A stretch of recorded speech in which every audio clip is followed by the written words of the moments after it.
আমি আমার পরিচয়টা দিয়ে নিচ্ছি। আমি মোহাম্মদ মাহাবুবালম, সিনিয়র শিক্ষক, গোরাদিয়া উচ্চ বিদ্যালয়, নরসিংদী সদর, নরসিংদী। আর আমার চ্যানেলের নাম মাহাবুবালম 4H। আমার চ্যানেলের সকলকে স্বাগতম। আসসালামু আলাইকুম প্রিয় ভিউয়ার্স, আশা করি ভালো আছেন এবং নিরাপদে আছেন। প্রিয় বন্ধুরা, আপনাদের অবগতির জন্য বলি, আজকে একটি সম্পূর্ণ ব্যতিক্রমধর্মী একটি ভিডিও করতে যাচ্ছি। সে বিষয়টা হলো, আপনারা যারা বৈধভাবে গাড়ির ড্রাইভিং লাইসেন্স করতে চান তাদের জন্য আজকে অত্যন্ত সুখবর। আজকে আমি 4টা ভিডিওতে প্রায় 85টা বা 84টার মতো প্রশ্নপত্র থাকবে। যে প্রশ্নপত্রগুলো আপনারা যদি যে একটু পড়ে দেখে নেন এবং আমার ভিডিওটা দেখেন, তাহলে খুব সহজে আপনারা এই প্রশ্নপত্রগুলো সমাধান করে পরীক্ষাতে আপনারা অংশগ্রহণ করে এবং খুব সহজে আপনারা কৃতকার্য হতে পারবেন। ড্রাইভিং লাইসেন্সের জন্য 3টা পরীক্ষা দিতে হয়। প্রথমতটা হলো লিখিত পরীক্ষা, তারপরে মৌখিক, তারপরে পরীক্ষাটা হলো প্র্যাকটিক্যাল। তো প্রিয় বন্ধুরা, আমার মনে হয় যে আপনারা আমার এই 4টা ভিডিওতে, প্রত্যেকটা ভিডিওতে 20টি করে প্রশ্ন এবং তার সমাধান থাকবে। 4টা ভিডিওতে 80টা 85টা প্রশ্ন সমাধান থাকবে।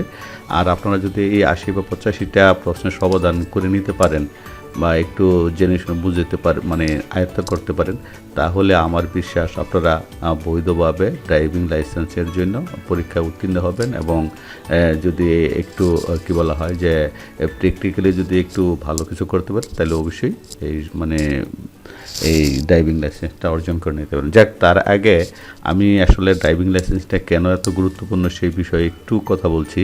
তাহলে প্রথমেই যে বিষয়টা বলতে হয় যে আসলে এই ড্রাইভিং একটা অত্যন্ত সেন্সিটিভ কাজ, অত্যন্ত ঝুঁকিপূর্ণ কাজ। এই কাজে একটু ভুল হলে আপনার আমার জীবন শেষ। তাই আমি বলতে চাই যে নিজে বাঁচুন, অপরকে বাঁচতে সহযোগিতা করুন। আপনার একটা ভুল আপনার ও আপনার পরিবার অথবা অন্য কারোর জন্য সারা জীবনের কান্নার কারণ হতে পারে।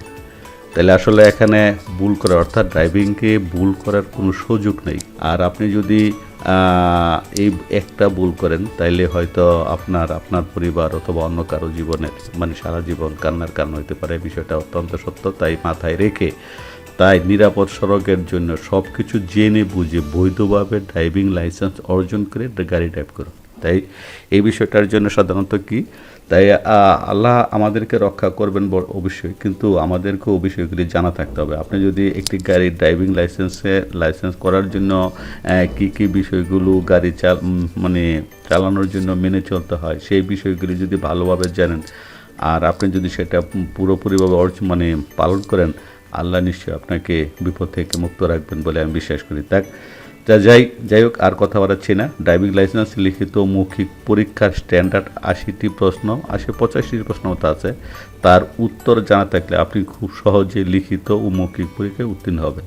আপনাদের কাছে বিনীত অনুরোধ জানাচ্ছি, যারা বিগত সময় সাবস্ক্রাইব করেছেন তাদের প্রতি কৃতজ্ঞ, আর যারা এখনও করেননি তাদের কাছে বিনীত অনুরোধ জানাচ্ছি, আপনারা অবশ্যই আমার ভিডিওটি সাবস্ক্রাইব করুন, লাইক করবেন, পাশে থাকা বেল বাটনটিতে ক্লিক করে রাখবেন যাতে পরবর্তী ভিডিওগুলো পেতে পারেন। যাক, আজকে আমরা প্রথম প্রশ্নে চলে যাচ্ছি। আমরা প্রিয় বন্ধুরা, প্রথম প্রশ্ন যে মোটরযান কাকে বলে? মোটরযান আইনে মোটরযান অর্থ কোনো যন্ত্রচালিত যান যা চালিকার শক্তি বাইরে বা ভিতরে কোনো উৎস হতে সরবরাহ করা হয়ে থাকে। তাহলে প্রথম প্রশ্নটা আমি প্রশ্নটাও পড়লাম এবং সাথে সাথে তার উত্তরটাও পড়ে দিলাম। আপনারা একটু মনোযোগ ধরে শুনুন অথবা নিজেরাও পড়ে নিতে পারেন। যাক, তারপরে আমি পড়ে দিচ্ছি। দ্বিতীয় প্রশ্ন হলো, গাড়ি চালানোর আগে করণীয় কাজ কী কী? অত্যন্ত গুরুত্বপূর্ণ একটা বিষয় যে গাড়ি চালানোর আগে কী কী কাজগুলি করে নিতে হয়, যার এর ফলে আমরা খুব সহজে নানান রকম হয়রানি অথবা নানান রকম সমস্যা থেকে আমরা সমাধান পেতে পারি। যাক, সেই বিষয় হলো গাড়ির হালনাগাদ বৈধ কাগজপত্র, registration certificate, fitness certificate, tax token, driving licence, insurance বা বিমা সার্টিফিকেট, রুট পারমিট ইত্যাদি গাড়ির সঙ্গে রাখা। এই কাজগুলি অবশ্যই গাড়ি ড্রাইভিংয়ের আগে করতে হবে। প্রথম খতে হলো গাড়িতে জ্বালানি আছে কিনা সেটা পরীক্ষা করে নেওয়া, না থাকলে নিয়ে নেওয়া। রেডিয়েটর বা ব্যাটারিতে পানি আছে কিনা পরীক্ষা করা, না থাকলে পরিমাণ মতো নিয়ে নেওয়া। ব্যাটারি কানেকশন পরীক্ষা করা, লুব ইঞ্জিন অয়েল লেভেল ও ঘনত্ব পরীক্ষা করা, কম থাকলে পরিমাণ মতো নেওয়া। তারপরে হলো buster cylinder refit break oil পরীক্ষা করা, কম থাকলে নেওয়া। তারপর 6 হইল গাড়ির engine lighting system battery steering ইত্যাদি সঠিক কাজ করছে কিনা, নাট বোল্ট টাইট আছে কিনা, অর্থাৎ সারিভাবে মোটরযানটি ত্রুটিমুক্ত কিনা পরীক্ষা করা।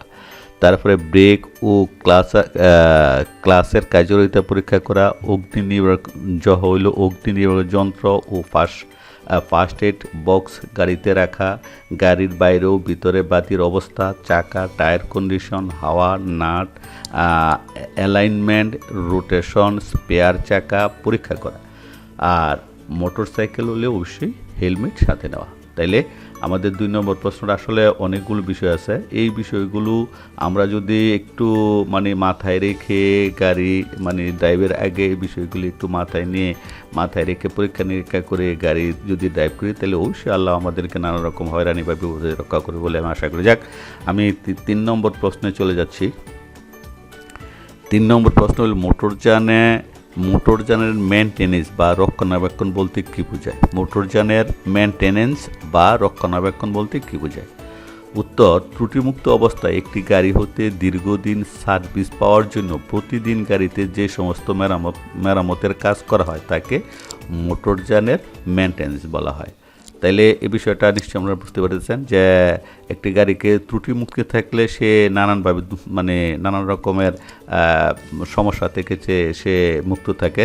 তাই এই গাড়িটাকে দীর্ঘদিন যাতে গাড়িটা চলতে পারে সেই জন্য নিয়মিত কিছু কাজ করতে হয় এক নির্দিষ্ট সময় পর সেটাকে মেনটেনেন্স বলা হয়। প্রশ্ন, একটি মোটরযানে প্রতিদিন কি মেনটেনেন্স করতে হয়? তাহলে প্রিয় বন্ধুরা, এই বিষয়টা আসলে আমাদের 2 নম্বর প্রশ্নের খ থেকে নিয় পর্যন্ত বিষয়টা আছে, সেই বিষয়টা দেখে নিলে আপনারা বিষয়টা পারবেন। 5 নম্বর প্রশ্ন, সার্ভিসিং বলতে কী বোঝা হয়? মোটরযানের ইঞ্জিন ও বিভিন্ন যন্ত্রাংশের কার্যক্ষমতা দীর্ঘস্থায়ী করার জন্য নির্দিষ্ট সময় পর যে কাজগুলি করা হয় তাকে সার্ভিসিং, অনেকটা মেনটেন্যান্সের মতোই সার্ভিসিংটা এটা করে নিতে হয়। আর এই সার্ভিসিংয়ের জন্য অবশ্যই আপনার সার্ভিসিং সেন্টারে যেতে হয়। দক্ষ কারিগর দিয়ে বিষয়টা করলে আপনার গাড়িটা ইঞ্জিন কি বলা হয় যে ত্রুটিমুক্ত থাকবে বলে বিশ্বাস করি। যাক, আমরা 6 নম্বর প্রশ্নে চলে যাচ্ছি। প্রিয় বন্ধুরা, 6 নম্বর প্রশ্ন হলো গাড়ির সার্ভিসিংয়ে কী কাজ করা হয়? ক, ইঞ্জিনের পুরাতন লুবা মোবিল ফেলে দিয়ে নতুন লুবয়েল দেওয়া। নতুন লুবয়েল দেওয়ার আগে ফ্লাশিং অয়েল দ্বারা ফ্লাশ করা, অর্থাৎ পরিষ্কার পরিচ্ছন্ন করা। ইঞ্জিন ও রেডিয়েটরের পানি ড্রেন আউট করে ডিটারজেন্ট বা ফ্লাশিং গান দিয়ে পরিষ্কার করা অথবা পরিষ্কার পানি দিয়ে পূর্ণ করা। গ, বাড়ি মোটরযানের ক্ষেত্রে বিভিন্ন গ্রিজিং গান দিয়ে নতুন গ্রিজ দেওয়া। গাড়ির স্পেয়ার হুইল সহ প্রতিটি চাকাতে পরিমাণ মতো হাওয়া নেওয়া। Lube oil, Mobil filter, fuel filter ও এয়ার ক্লিনার পরিবর্তন করা। আসলে নির্দিষ্ট সময় এই মোবিল ফিল্টার বা ফুয়েল ফিল্টার বা এয়ার ক্লিনারগুলি পরিবর্তন করতে হয়। এটাও গাড়ির সার্ভিসিংয়ের একটা বিশেষ গুরুত্বপূর্ণ। আপনারা যারা বিশেষ করে মোটরসাইকেল চালান তাদের অবগতির জন্য বলি, অনেকে সাধারণত যে মোবিল ফিল্টারটা এটা পরিবর্তন করেন না। এটা নির্দিষ্ট সময় পর পরিবর্তন করে নিলেই ভালো হয়। তবে এটার দামও খুব বেশি না, 130 থেকে 150 টাকার মধ্যে প্রতি 3 থেকে 4 হাজার কিলোমিটার চালিয়ে এই বিষয়টাকে পরিবর্তন করে নিতে হয়। যাক, আমরা 7 নম্বর প্রশ্নে চলে যাচ্ছি। গাড়ি চালানোর কালে কী কাগজপত্র গাড়ির সঙ্গে রাখতে অত্যন্ত গুরুত্বপূর্ণ একটা বিষয়, যে গাড়ি চালানোর কালে কী কাগজপত্র গাড়ির সঙ্গে রাখতে হয়। উত্তর, ক, ড্রাইভিং লাইসেন্স অবশ্যই, registration certificate, blue book, tax token, তারপরে ইন্স্যুরেন্স সার্টিফিকেট, ফিটনেস সার্টিফিকেট। মোটরসাইকেলের ক্ষেত্রে প্রযোজ্য নয়, ফিটনেস সার্টিফিকেটটা মোটরসাইকেলের ক্ষেত্রে প্রযোজ্য নয়, এটা দরকার হয় না। এবং রুট পারমিট, সেটাও মোটরসাইকেল বা চালক ব্যতীত সর্বোচ্চ 7 আসন বিশিষ্ট ব্যক্তি গাড়ির জন্য প্রযোজ্য নয়। তো যাক, আপনারা এই বিষয়টা অবশ্যই ড্রাইভিং লাইসেন্স আপনাদের সাথে রাখতে হবে। আর আপনারা জানেন যে ড্রাইভিং লাইসেন্স ব্যতীত কেউ গাড়ি চালার দণ্ডনীয় অপরাধ, আর এই অপরাধে আপনার সর্বোচ্চ অনেক বড় শাস্তি হইতে পারে, যদি ড্রাইভিং লাইসেন্স ছাড়া কোনো অ্যাক্সিডেন্ট করেন আর সেটা যদি কোনো ব্যাপক পরিমাণে ক্ষয়ক্ষতি হয়, তাইলে অবশ্যই আপনার জীবনে বিরাট ধরনের মানে সমস্যার সমাধান হয়ে যেতে পারে। তাই বিশেষ বিষয়টা হলো যে অবশ্যই আমি যে বলবো অবশ্যই বৈধভাবে ড্রাইভিং লাইসেন্স অর্জন করে গাড়ি চালাবেন। তাহলে এই ড্রাইভিং লাইসেন্স অবশ্যই এই বিষয়টা এটা অত্যন্ত গুরুত্বপূর্ণ যে আপনার ড্রাইভিং লাইসেন্স আছে কিনা এইটা বিষয়। গাড়ির ড্রাইভিং লাইসেন্স ছাড়াও কোনোভাবেই গাড়ি চালানো যাবে না। তাই এই ড্রাইভিং লাইসেন্স অর্জন করার জন্য এই বিষয়গুলো আপনাদের কাছে অবগত করা হচ্ছে। যাক, আমরা 8 নম্বর প্রশ্নে চলে যাচ্ছি। 8 নম্বর হলো রাস্তায় গাড়ির কাগজপত্র কে চেক করতে পারেন, কোন ক্ষমতাপ্রাপ্ত ব্যক্তিকে গাড়ির কাগজপত্র দেখাতে বাধ্য? উত্তর সার্জেন্ট বা সাব ইন্সপেক্টর, নিচে নয় এমন পুলিশ কর্মকর্তা, মোটরযান পরিদর্শক সহ পিআরটি কর্মকর্তা ও মোবাইল কোর্টের কর্মকর্তাদেরকে দেখাতে পারেন। আর 9 নম্বর হল মোটরসাইকেলে হেলমেট পরিধান বা আরোহী সম্পর্কে আইন কি? অর্থাৎ মোটরসাইকেলে চালক ব্যতীত একজন আরোহী বহন করে এবং যার উভয়কেই হেলমেট পরিধান করতে হবে। এটা মোটর যাত্রাদেশ 1983 এর দ্বারা 100। তাইলে অবশ্যই প্রিয় ভিউয়ার্স, আমরা প্রায়ই দেখে থাকি যে শুধু মোটরসাইকেলের চালক তার মাথায় মানে হেলমেটটা থাকে, যে আরোহী তার মাথায় হেলমেটটা থাকে না। মনে হয় অবস্থা দেখে মনে হয় যেন কোনো কারণে সমস্যা বা অ্যাক্সিডেন্ট হলে শুধু আঘাতপ্রাপ্ত শুধু মোটরসাইকেলের যে চালক তিনি হবেন, তাই তিনি মোটরসাইকেলের হেলমেটটা ব্যবহার করেন।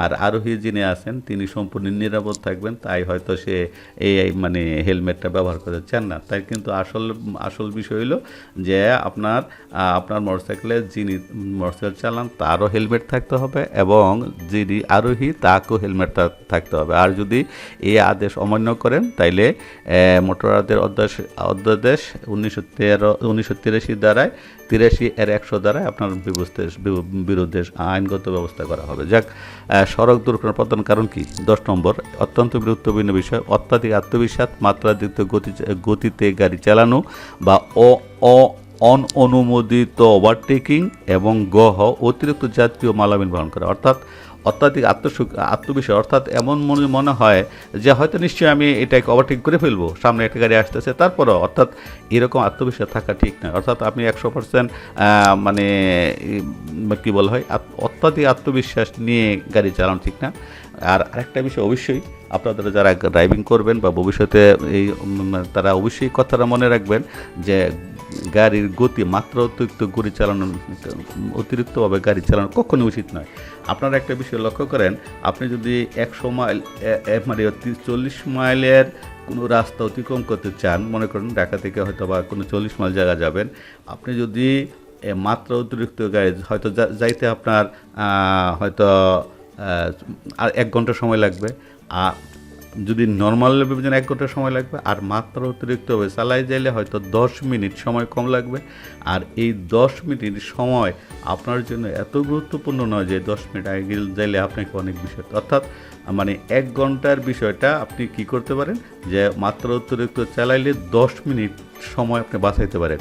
কিন্তু এই 10 মিনিট সময় বাঁচানোর জন্য কিন্তু আপনার জীবন মানে বিপন্ন হতে পারে। তাই আমি বিশেষভাবে অনুরোধ করব সকলকেই যে মাত্রা অতিরিক্ত গাড়ি চালাবেন না। যত তাড়াই থাকুক, সময়ের থেকে জীবনের মূল্য অনেক বেশি, এটা বিভিন্ন গাড়িতে লেখা থাকে, আর এটাও আপনি মাথায় নিয়েই গাড়ি চালাবেন। ধন্যবাদ। এখন আমরা 11 নম্বর প্রশ্নে যাচ্ছি। গাড়ির দুর্ঘটনা প্রতিরোধ হলে চালকের করণীয় কী? আসলে এই বিষয়টা মানে দুর্ঘটনা হলে আহত মানে চালকও হয়, আহত ব্যক্তি চিকিৎসা নিশ্চিত করা, প্রয়োজনে নিকট হাসপাতালে স্থানান্তর করা বা 24 ঘন্টার মধ্যে নিকট থানায় দুর্ঘটনা, অর্থাৎ সবচেয়ে বিষয় হলো যে 24 ঘন্টার মধ্যে নিকটবর্তী থানায় দুর্ঘটনার বিষয়ে রিপোর্ট করা, এটা হলো বিষয়।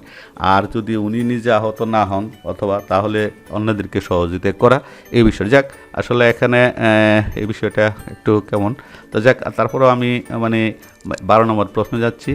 আইন অনুযায়ী গাড়ির সর্বোচ্চ গতিসীমা কত? হালকা, যেখানে এখানে কিন্তু আইন আছে গাড়ি কত গতিতে আপনি চালাইতে পারবেন।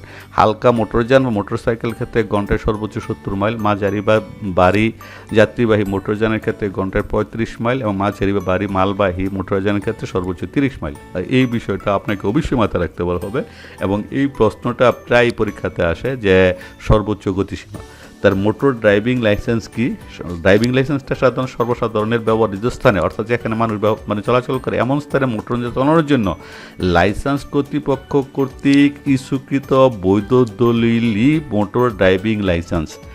তাইলে লাইসেন্সটা, এই প্রশ্নটাও প্রায় আমরা দেখে থাকি যে মোটর ড্রাইভিং লাইসেন্স কি। 13 নম্বর প্রশ্ন, 14 নম্বর প্রশ্ন হলো অপেশাদার ড্রাইভিং লাইসেন্স, অর্থাৎ অপেশাদার যে লাইসেন্স দিয়ে একজন চালক কারো বেতনভোগী কর্মচারী না হয়ে নিজের মোটরসাইকেল, নিজের গাড়ি ইত্যাদি পরিচালনা করেন বা পরিবহন করেন ইত্যাদিকে অপেশাদারি ড্রাইভিং লাইসেন্স বলা হয়। তাহলে একটু দেখে নেবেন আপনারা। 15 নম্বর হলো ড্রাইভিং লাইসেন্স পাওয়ার ক্ষেত্রে সর্বনিম্ন বয়স কত? পেশাদার, অর্থাৎ পেশাদারের ক্ষেত্রে 20 বছর, অপেশাদার চালকদের ক্ষেত্রে 18 বছর অবশ্যই হতে হবে। তাহলে এই প্রশ্নটা কিন্তু আমরা প্রায় দেখে দেখি যে ড্রাইভিং লাইসেন্স পাওয়ার ক্ষেত্রে সর্বনিম্ন বয়স কত। তো যাক, আমরা কি বলবো যে আমরা 16 নম্বর প্রশ্নে চলে আসছি। কোন কোন ব্যক্তি ড্রাইভিং লাইসেন্স পাওয়ার অযোগ্য বলে বিবেচিত? মৃগ রোগী, উন্মাদ, পাগল, রাতকানা রোগী, কুষ্ঠরোগী, হৃদরোগী, অতিরিক্ত মদ্যপান ব্যক্তি, বধির ব্যক্তি বা বাহু বা হাত পা সমস্যা, এরকম ব্যক্তিরা আসলে এই ড্রাইভিং পাওয়ার অযোগ্য। হালকা মোটরযান কাকে বলে? যে মোটরযানের রেজিস্ট্রেশনকৃত বোঝাই ওজন 600 পাউন্ড বা 2727 কেজি অধিক নয় তাকে হালকা মোটরযান বলা হয়। 18 নম্বর প্রশ্ন হলো মাধ্যম বা মাঝারি মোটরযান কাকে বলা হয়? তাহলে এই বিষয়টা যে বেশি অধিক, অর্থাৎ 6509 কেজির অধিক নয় তাকে মাধ্যম বা মাঝারি মোটরযান বলা হয়। আপনি একটু দেখে নেবেন। আমরা 19 নম্বর প্রশ্নে চলে আসছি। ভারী মোটরযান কাকে বলা হয়? যে মোটরযানের রেজিস্ট্রিকৃত বোঝাই ওজন 14,500 পাউন্ড বা 6,590 কেজির অধিক তাকে ভারী মোটরযান বলা হয়। আমরা শেষ প্রশ্নে চলে আসছি। প্রিয় ভিউয়ার্স, আজকের এই ভিডিওর শেষ প্রশ্ন, 20 নম্বর প্রশ্ন, প্রাইভেট সার্ভিস মোটরযান কাকে বলা হয়? অর্থাৎ ড্রাইভার ব্যতীত 8 জনের বেশি, এই প্রশ্নটা আমরা প্রায় দেখে দেখি। প্রাইভেট সার্ভিস মোটরযান কাকে বলে? একটু জটিল ধরনের প্রশ্ন।